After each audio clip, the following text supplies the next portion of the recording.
Another loaded week of draft content coming your way on Locked On Bengals this week. We're going to get started with a mock draft Monday. You are Locked On Bengals, your daily Cincinnati Bengals podcast, part of the Locked On Podcast Network, your team every day.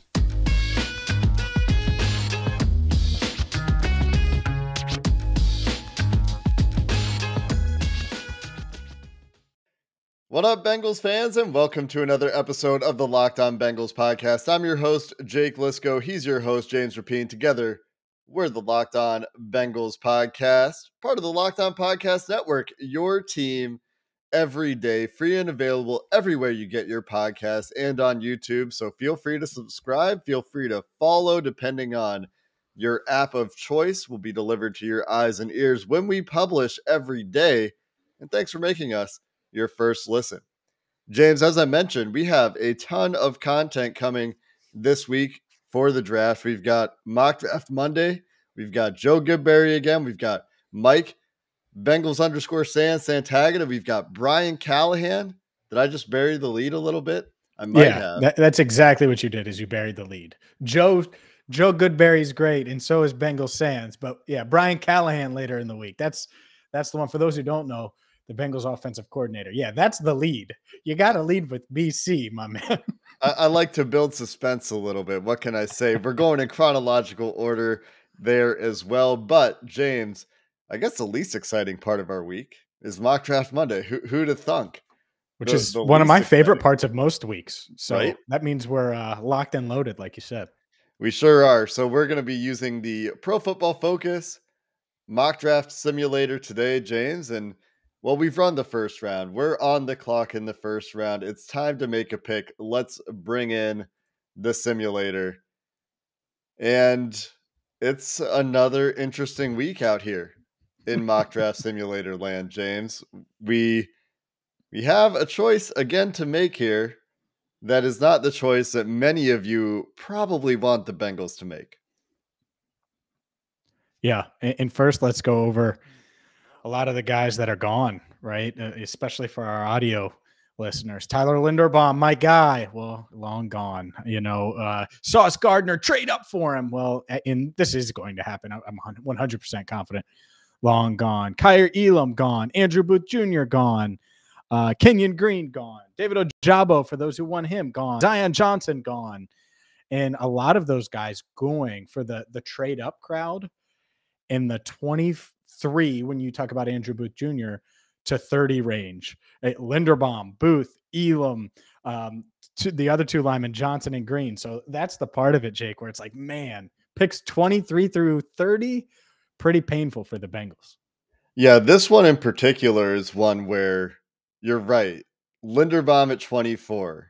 I mean, Jermaine Johnson at 26. This one's insane. Speaking of crazy falls for players, Kyer Elam, like you said, James, 28, right before the Bengals pick. Kenyon Green goes off the board at pick 30. And so if you're the Bengals in this scenario. Yeah, it's tough. In this scenario, I don't know what exactly you do. Like, so Sam, here's the first part. Much like last week, Sam Howell's there. Maybe someone wants a quarterback. Maybe someone wants that fifth-year option. You agree, Jake? You start with the trade down possibility here. No one's popping. All the eye-popping guys are gone. And if you're not eye-popping to me, well, you should at least explore the possibility of trading down.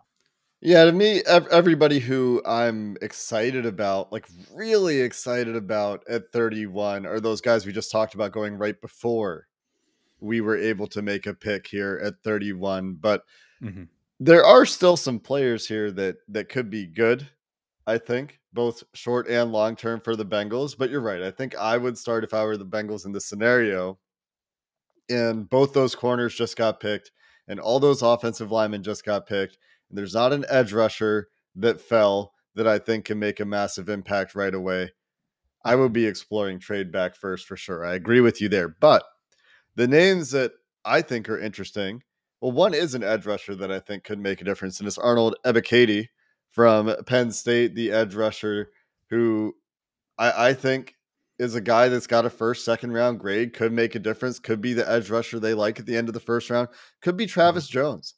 I know one of our listeners who has done a lot of his own draft work is like, man, if you get to that situation again, just draft Travis Jones. Yeah, he The was other name mad. He was mad we didn't take him. Yeah. And we ended up getting Jones in the second round. That's right. The other one that I think here is really interesting is Jaquan Brisker, the safety from Penn State. So 2 Penn State players.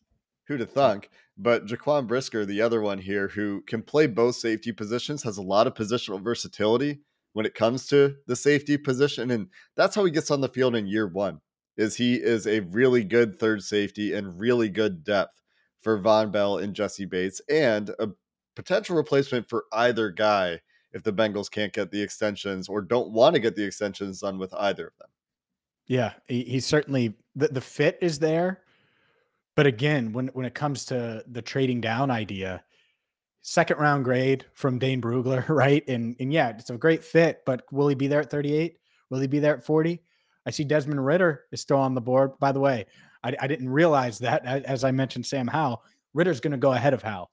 I don't think Ritter's actually going to be there when the Bengals are on the clock. But what that does is it gives these teams, the Atlanta Falcons of the world, a chance to potentially move up. But yeah, I think Brisker fit-wise makes a ton of sense.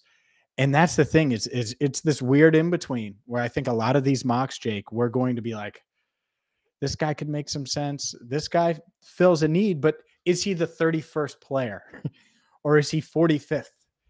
And that's the part, that's the juggling act, because there are guys that are going to fit, but can the Bengals move down and still get that guy? And you just don't want to feel like you're reaching. You also don't want to feel like you're just taking a need, so to speak, to take a need. And the board certainly hasn't fallen that way, because it doesn't look like there's really a guy that's like clearly going to address the need without reaching. So it's tough. But from a fit standpoint, Brisker, Hill is still there, by the way, I believe. Daxton Hill is still available. So that one is interesting since we took him last week. I don't know if he's going to be available either. And that's the fun part about these mock drafts. And there's different boards that we're using based on the platform. But I think the NFL is pretty high on Daxton Hill. We'll see. I don't know if he's going to be there necessarily when the Bengals are on the clock. They also play different positions.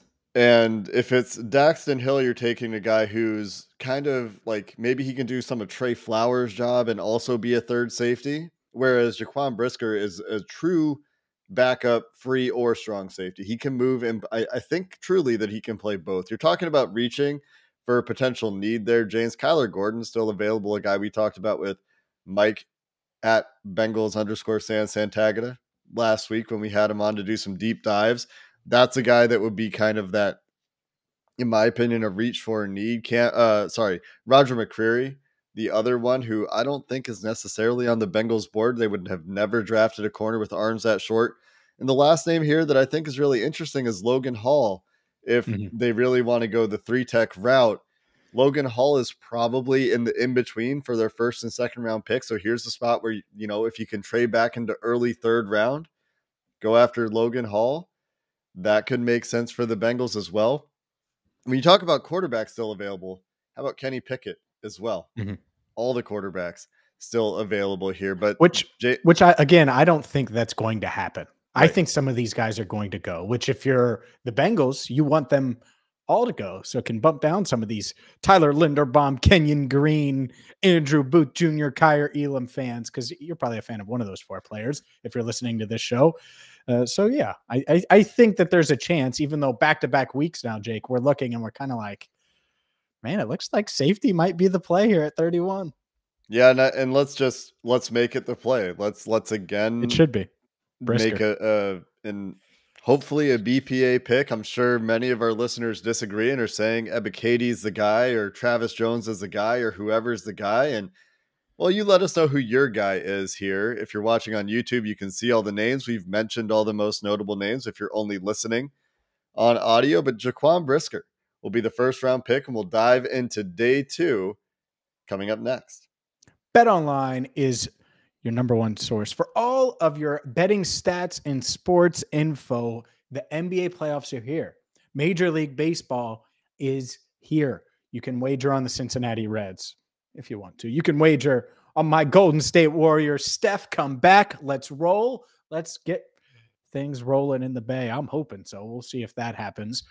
Maybe you're a Bulls fan like Jake, and well, they're limping into the playoffs. So who knows? Regardless, BetOnline is a one-stop shop for all your sports wagering needs, all things player props. If you're looking for different player prop bets, they got you covered there as well. I've used them for the NBA playoffs. Believe me, I got some wagers down. You should too at BetOnline. Head to the website today. Use your mobile device. It's easy to sign up.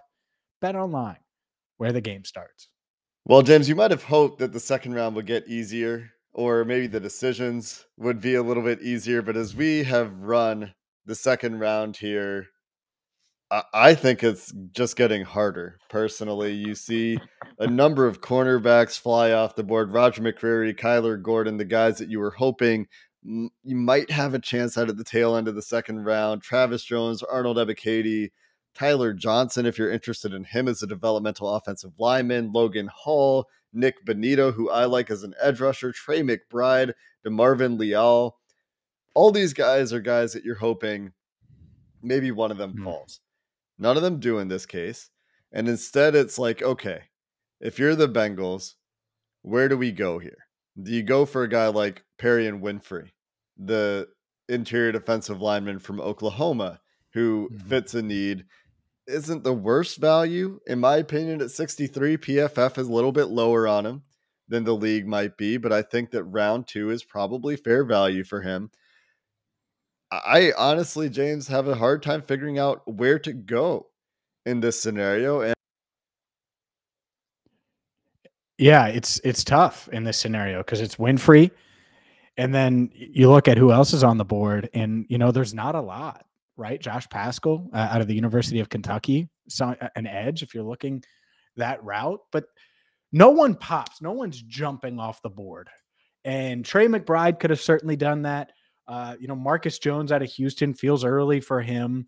It's tough. It's tough. And it's not like, there's a clear-cut offensive lineman. People know I'm bullish on the offensive line. If there was someone there that was obvious, I mean, maybe, and they did bring in J. Marie Salyer from Georgia. Maybe, they like him enough, but man, it's tough. It's slim pickings right now. And that's the part of it. You're drafting at the end of the round. It's going to feel that way sometime. Yeah. Another one here that I think is interesting, James, is Daniel Fellaille, who is a tackle, and the Bengals probably relatively set at tackle, but massive dude. And there's a toolkit there. And it's a matter of figuring out how it would fit with your club. What other positions do you think the Bengals would be looking at here in the second round that we could take a peek at? Well, let's look at wide receiver. Who's there? Because if the best player on their board, if this is how it plays out, and the best player on their board is receiver, and they can't move down, I think they would consider taking a receiver. And we talked about Alec Pierce a lot last week. He's still available. The Bengals brought him in for a top 30 visit. Did they? Official top 30 visit, according to Tony Pauline of Pro Football Network. So interesting that they're at least taking a look at him. Yeah. And 63rd overall. I get it. I can feel people cringing right now. Like, you're really going to invest another premium pick into a receiver. But here would be my logic. If the bar, and I'm not even just talking about Alec Pierce, Justin Ross is still on the board. I don't think they would necessarily be in on him at this stage. Mechie from Alabama, any of these guys, if they feel like that guy is going to be a difference maker for them down the line and is clear cut the best player available, I don't want them to go against their board because it's scary from a need standpoint. Oh yeah, absolutely. I think another guy that we should talk about here really quick, Sean Ryan from UCLA. We know that there's some interest there. I know PFF has him as a third round guy, but that's a guy that the Bengals could be interested in if they want to go offensive line in the second round. Cole Strange, a center out of interior lineman, let's say, from Chattanooga. They've got him as a guard on Pro Football Focus's simulator, is another one. And then Cam Jurgens is really low on a lot of buried on the PFF board. Yeah, but I know some people, like, I've heard he could go before Linderbaum. I've heard that too. From Daniel Jeremiah talked about it. Right. Crazy. Yeah, it was Jeremiah, which to us on the outside, not with NFL sources, is crazy to think about. But we do need to make a choice here, James. Is this our Alec Pierce scenario? Unless, do you feel strongly about, because this is Alec Pierce last week to me was just smashing value. So I was like, okay, 95. I don't give a damn who else is there. I'm going to throw jump balls all day long. Here, this is about where I think he should go. Is there anyone else screaming to you and jumping out? Perry and Winfrey, is he jumping out to you or is he not? Let's check that. Is he jumping out to you? Because to me, Alec Pierce literally jumps out. He jumps out of the gym. He would impress Bob Huggins and Eric Hicks back in the day if he was on a basketball court because he's got a 40-inch vertical. Yeah, so I think that pairs well. And I think he's one thing real quick on him. I know that Luke Fickell talked. He was on with the Rich Eisen show, and he was talking about how, yeah, we used Pierce this way in the way we used him. That's because we had to. He could do a lot more. And I think that part's interesting, especially because he did go up against Sauce Gardner and Kobe Bryant on the daily. Yeah, and that competition with Sauce Gardner can only help. But I do think Perry and Winfrey does jump out at me from a need value perspective. It kind of marries those a little bit more for me than Alec Pierce does, especially since when you're profiling Alec Pierce, he could probably play in the slot in the NFL, and maybe that even becomes his best fit.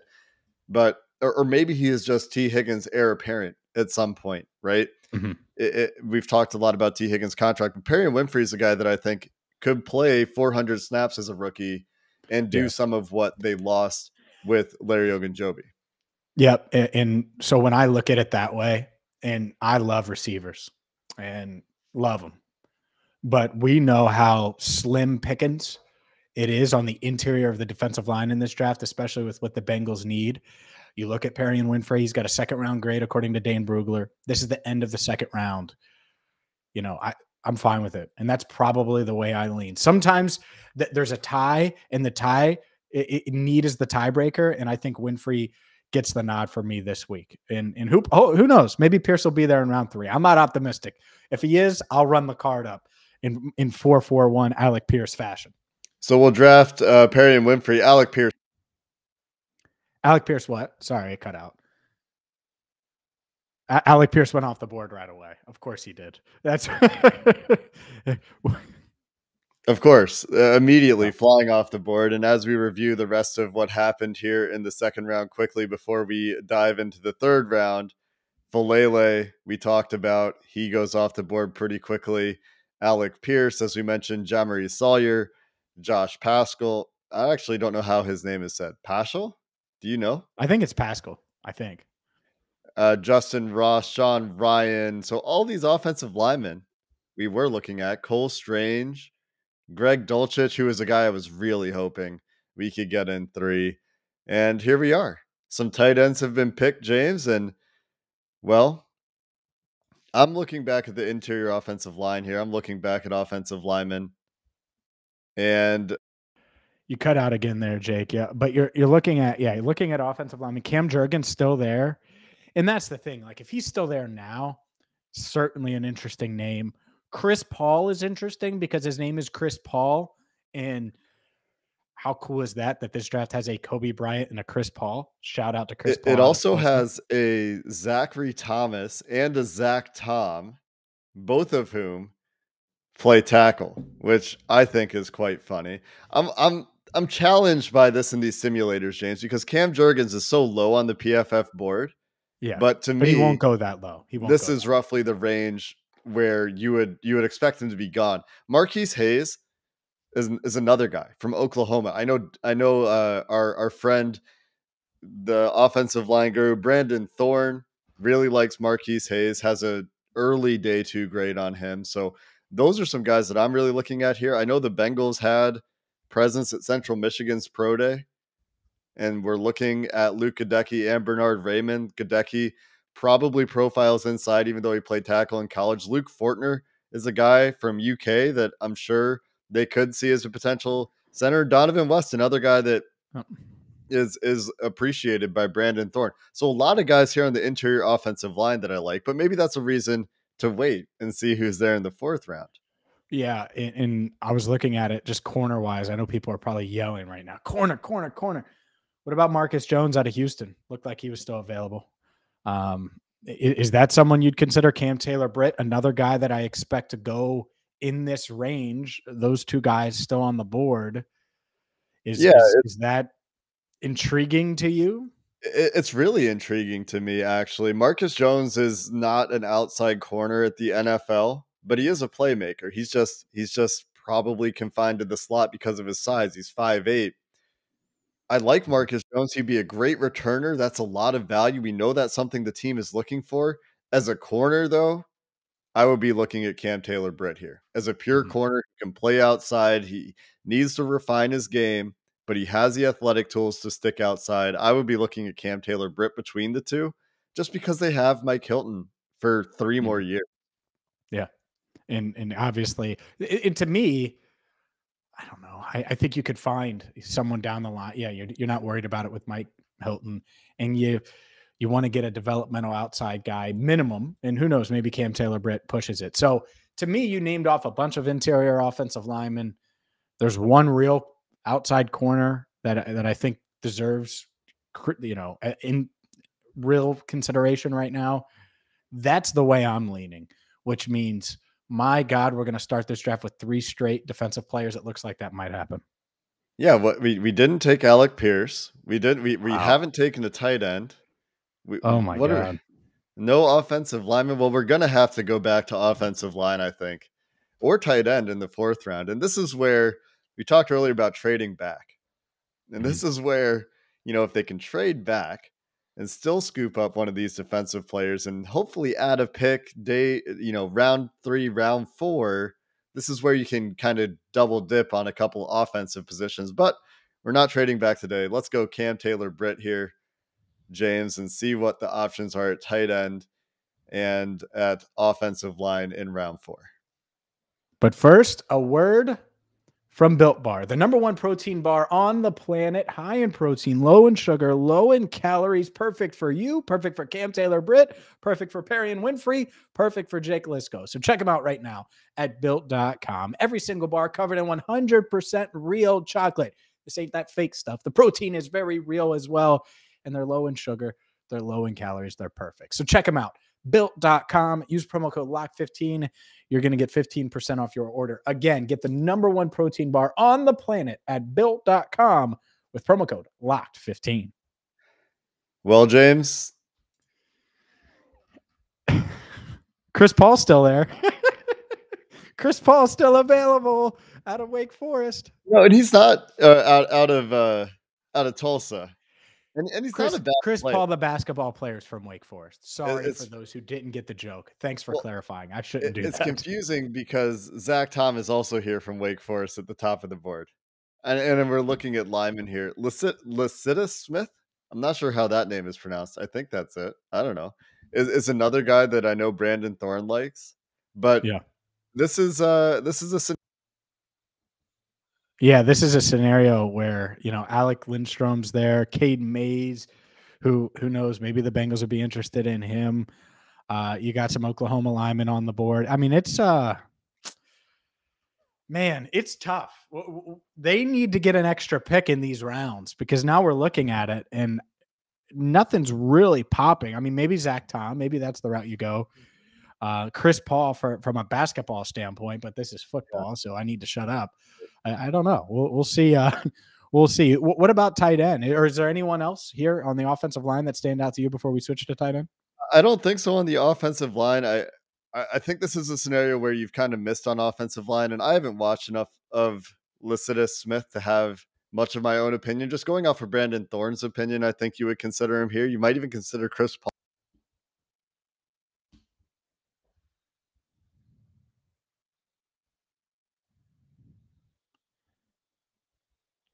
Yeah, and you look at the tight ends here.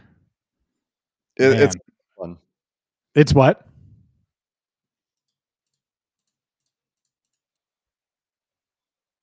I just think it's a bit of a rough scenario here where you've kind of missed on tight end. You've kind of missed on offensive line a little bit. But I will say this: the PFF rankings are just way out of whack. I think with some other, it's just all over the place. I shouldn't say they're out of whack. I should just say that all of these simulators this year are all over the place in a big way. So like Jake Ferguson in the 4th round, I don't think is crazy. I don't think is crazy. Tight end out of Wisconsin. I just find myself disagreeing a little bit with PFF's rankings of tight ends. Let's look at because we almost picked Alec Pierce. What's that receiver? You got anything? I'm a receiver guy. We got any receivers? God. Does anybody scroll down? Maybe I'm missing. Maybe I'm missing someone, but no, not here. Not here. Like I like the Kevin Austin Jr. kid out of Notre Dame, but not here. A little later. All right, we're in the 4th round. That's a 6th rounder for me. So yeah, this is tough. It really is. And you're right. Part of that has to do with all these simulators and what, how they line up. And the boards are obviously going to be much different. I will say this. The Bengals did express interest in Isaiah Thomas, the edge, and another NBA name that comes into play. I had to mention him, out of Oklahoma. Still on the board. Feels a bit early, but who knows? You never know. Maybe they would be in on him here. Go ahead. Can you hear me? I think this is actually the range for him is in the late part of the 4th round. He's kind of like in the I think early day 3 conversation. And so this wouldn't be crazy. I could see that happening, but we're just gonna not draft an offensive player, I guess. No, it doesn't feel that way. Because to me, who stands out to you? It probably is Isaiah Thomas. I mean, is there anyone else? Was there any offensive lineman you're like, yeah, take him right here? Like I said, Lascitus Smith is a guy that I would need to see a little bit more of, but based on opinions I trust, you would have to consider. And outside of that, you're looking at maybe a tight end here. And maybe the Bengals do pick a tight end here after 3 picks of defensive players. But we know they've had interest in Isaiah Thomas. And I mean, are we drafting a 4th defensive player, James? Just go ahead. This is so anti-me and anti-Joe Burrow. Go ahead. It's not even something that I particularly like, going 4 straight defensive players. Like, I know they've invested in the offense in the free agency period, but even when they've done the opposite approach, they're picking players on the other side of the ball at this point. It's like first 2 rounds offense, then they went defense. But the offensive guys haven't been there. So let's go Isaiah Thomas and hope that there's an offensive player that we like in the 5th round as the simulator runs here. And there goes Jake Ferguson, I think. Well, Zach Tom's still there. The kid out of Idaho, Noah Ellis, is available. I don't think they'd be in on him just because we've already addressed the defensive line. Jake Ferguson, hey. I'm not going to pretend like I even know much about him yet. We're getting there. But if you think he's the play here, I'm all for it because I want to give Joe Burrow some more help, and we have not done that in the first 4 rounds. I do think they're going to draft a tight end at some point. And Jake Ferguson is a guy that has decent athleticism. He ran a little bit slow in the 40, but he's kind of an all-round tight end. I just want to draft a guy that has my name. We got to get a James on the team as well at some point. And this is just, I'm really struggling with this simulator today, James. If I'm in these scenarios as the Bengals, it'll be really interesting to see where they would go in these situations. I'm sure they've done a lot more work than we have. So they have that benefit of being more deeply intimate with the players available to them and how they think they would fit in their system. But it is tough when we're looking at the positions we're looking at.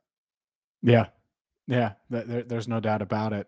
Since I'm a wide receiver guy, you mentioned James. Maybe Jameson Williams will fall to 31. Not likely. I was looking here. There are not many Jameses so far. James Cook is a running back. They're not in the running back mold. So I don't know. They might not add a James. Is there a James on the roster now? I don't think there is. So yeah, I don't know. Maybe undrafted guy like Tyshawn James out of Central Connecticut or something. But yeah, it's going to be tough to pull off.